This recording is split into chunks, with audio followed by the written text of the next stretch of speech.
saw the West as simply offloading excess produce rather than providing genuine help.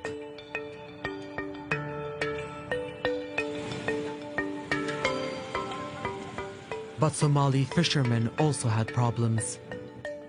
Foreign vessels began encroaching on their waters, leading to an even more dangerous development: piracy.